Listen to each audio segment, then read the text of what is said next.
menelusuri jejak sang penangkap petir. Ki Ageng Selo dan Siti Jenar penangkap petir ilustrasi.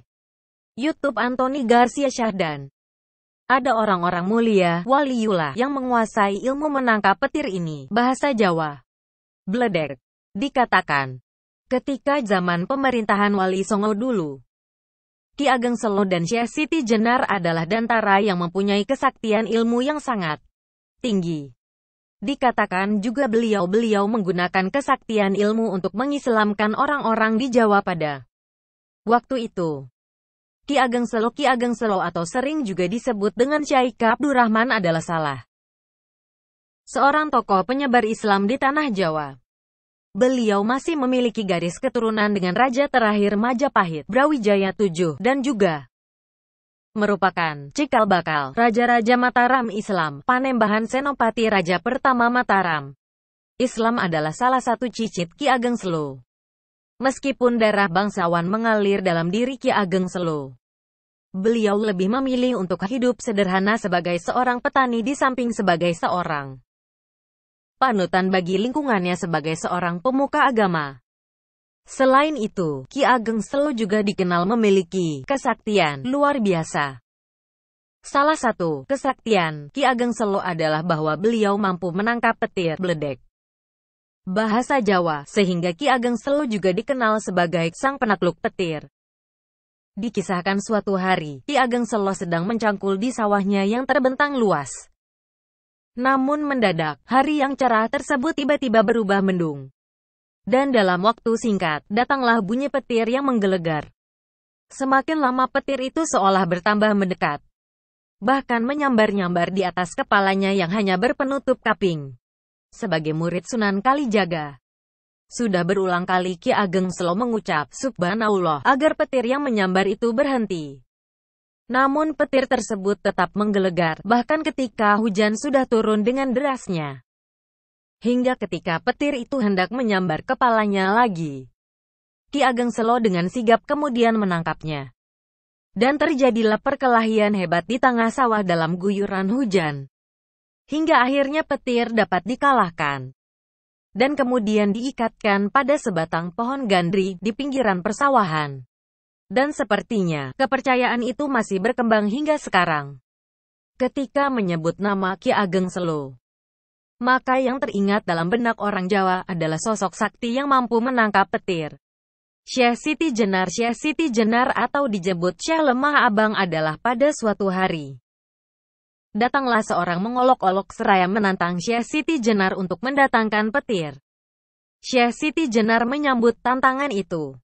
Dan seperti menghidupkan api pada gas, Syekh Siti Jenar dengan mudah mendatangkan petir. Bukan itu saja. Syekh Siti Jenar juga menangkap petir itu lalu menunjukkan kepada orang yang mengolok-olok itu.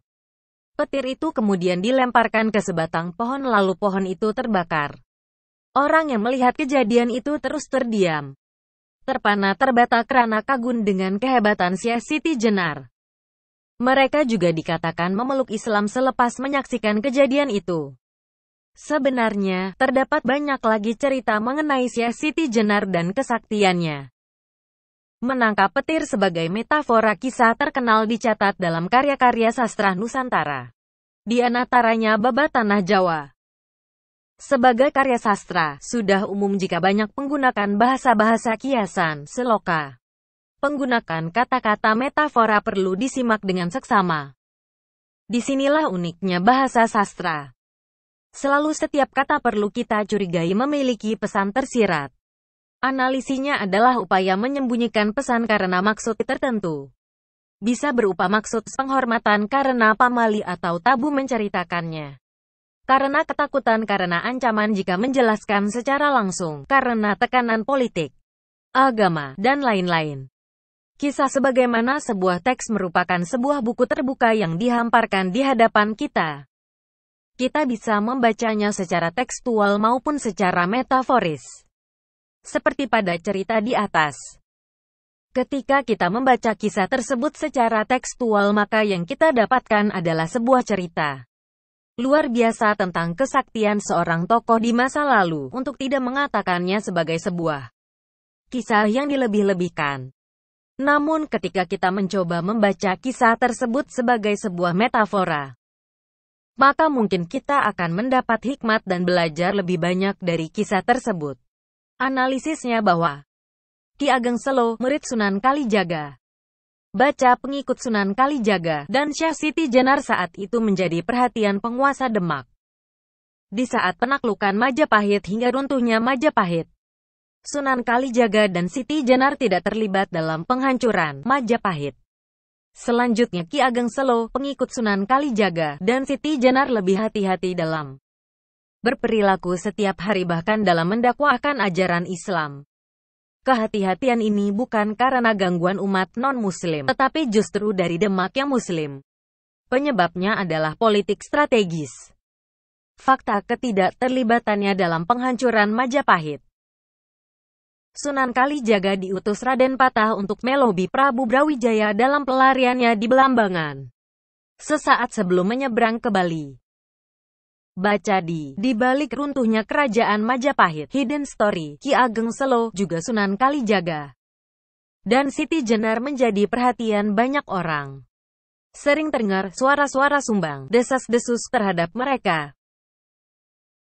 Sebagian penutur sejarah menerangkan bahwa desas-desus muncul dari kalangan Hindu-Buddha terhadap ajarannya. Sementara pendapat ahli lain justru menjelaskan bahwa desas-desus itu datang dari kalangan Muslim sendiri yang berbeda pandangan dengan Ki Ageng Selo dan Siti Jenar. Ajaran tasawuf yang dianggap berseberangan dengan pusat kekuasaan Demak kemudian memunculkan stigma negatif. Ketika Ki Ageng Selo sedang mengolah sawahnya, tiba-tiba petir menyambar. Petir adalah suara menggelegar yang biasanya muncul saat mendung. Suara menggelegar ini secara fisika muncul akibat gesekan dua awan yang memiliki massa berbeda sehingga menimbulkan percikan listrik berbentuk kilat dan suara menggelegar yang kadang memekakan telinga. Apa artinya ini? Ketika perjalanan dakwah yang dilakukan oleh Ki Ageng Selo mulai berjalan baik dan sesuai harapan, tiba-tiba muncul suara-suara yang memekakan dan menyakitkan telinga. Muncul fitnah-fitnah yang jika tidak berhati-hati dalam mensikapinya bisa membunuh dan menghancurkan dakwah yang telah dilaksanakan. Dalam kisah yang lain Ki Ageng Selo pernah melakukan penyerangan ke Demak akibat terpancing emosi dari orang-orang yang sengaja ingin mengadu domba Selo dan Demak. Suara yang paling memekakan telinga tentu suara petir paling keras. Petir datang dari atas, yaitu penguasa kerajaan. Saat itu kerajaan Demak yang paling berkuasa dan baru saja menumbangkan kerajaan Majapahit. Namun Ki Ageng Selo mampu menghindar dan kemudian menangkap petir. Akhirnya Ki Ageng Selo mampu menaklukkan suara-suara sumbang dan fitnah yang menerpa beliau dengan kelembutan dan tindakan-tindakan akhir yang berbeda dengan Syekh Siti Jenar. Awal tahun 1478, Sunan Ampel wafat. Sunan Giri terpilih sebagai penggantinya. Konon ada kisah bahwa Sunan Giri adalah guru Syekh Siti Jenar. Namun berbeda pendapat soal cara mengislamkan Majapahit. Siti Jenar mundur dan selanjutnya sering kena fitnah dengan menyebutnya penyebar alisan sesat. Siti Jenar, juga Sunan Kalijaga, guru Ki Ageng Selo, menginginkan cara-cara halus dan damai dalam mengislamkan Jawa. Baca mengislamkan Majapahit, bukan melalui penaklukan. Baca penyerangan militer. Pandangan ini disebut Islam Abangan. Kaum Merah, yang berbeda dengan kelompok sunan-sunan pengusung kekuasaan kerajaan Demak sebagai kaum putih. Sebagai kaum merah Islam Abangan, Kalijaga memilih menggunakan pakaian hitam. Yang membedakan dengan sunan-sunan lain yang terlihat asing, kearab-araban.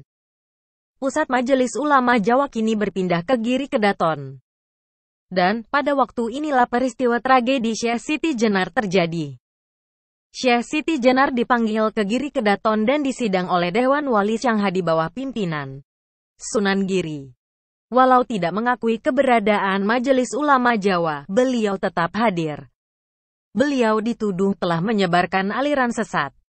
Terkenal dengan tuduhan sesatnya pada konsepsi Manunggaling Kawula Gusti. Ada pula yang menuduh sebagai antek-antek Syekh Ada juga yang mengatakan beliau ahli sihir, dan lain sebagainya. Akan saya buat catatan tersendiri tentang beliau. Pada sidang pertama para ulama yang tergabung dalam Dewan Wali Shanghai tidak bisa menemukan kesalahan Syekh Siti Jenar, sehingga beliau lantas dibebaskan dari segala tuduhan. Namun bagaimanapun juga, Syekh Siti Jenar adalah duri di dalam daging bagi mereka. Maka sejak saat itu, kesalahan-kesalahan beliau senantiasa dicari-cari. Akhirnya sidang para wali yang diketuai oleh Sunan Giri selaku mufti Tanah Jawa memutuskan hukuman mati bagi Siti Jenar. Tetapi para wali cukup bijak. Siti Jenar diberi waktu setahun untuk merenung dan bertobat. Siapa tahu dalam waktu 1 tahun itu dia akan menyadari kesalahannya. Konon ada kisah. Selama 1 tahun Sunan Kalijaga mendapat tugas mengawasi gerak-gerik Siti Jenar. Ternyata Siti Jenar tidak berubah. Dia tetap berfaham wihdatul wujud atau manunggaling kaula Gusti. Persatuan hamba dengan Tuhannya. Maka setelah lewat 1 tahun hukuman mati itu pun dilaksanakan. Bertindak sebagai pelaksana adalah Sunan Kudus selaku Senopati Waliullah. Sunan Kalijaga mengawasi? Bagaimana mungkin? Sunan Kalijaga bertugas sebagai Iletajen Demak, Telik Sandi, di mana keduanya termasuk kaum Merah Islam Abangan. Sebenarnya Sunan Kalijaga ditugas dimohon bantuannya, mendekati dan mengajak Syekh Siti Jenar menghadiri undangan atau surat penangkapan dari Demak. Sebagaimana tugas yang sama dari Demak kepada Kalijaga menjumpai Raja Majapahit yang telah digulingkan Demak, Prabu Brawijaya. Walaupun Siti Jenar telah mati, tetapi murid-muridnya masih banyak. Di antaranya adalah Kebo Kenanga atau Ki Ageng Pengging, Ki Ageng Tingkir, Lontang Asmara, dan lain-lain. Sang penangkap petir adalah kisah nyata karena tetap penasaran. Saya terus mencari yang bisa menguatkan keyakinan apakah mungkin ada manusia yang mampu menangkap petir, bahwa dalam penulisan tentang sosok wali. Saya ingin menafsir ulang kisah-kisah para ulama penyebar Islam tersebut. Keberadaan mereka tidak terlepas dari cerita klinik, mitos, magis, dan mistis. Kenyataannya, di Bandung, daerah Cipamekolan, seputaran Riung Bandung Soekarno-Hatta, ada seseorang yang terkenal karena ulahnya terhadap petir. Sebutnya saja namanya anti petir, ia tukang ngangon bebek di sawah. Suatu saat, tahun 90-an ada anak-anak sedang bermain bola. Awan mendung, hujan pun deras. Si anti petir nyuruh anak-anak tiarap. Tiba-tiba. Titik. JEGR bledek alias petir menyambar.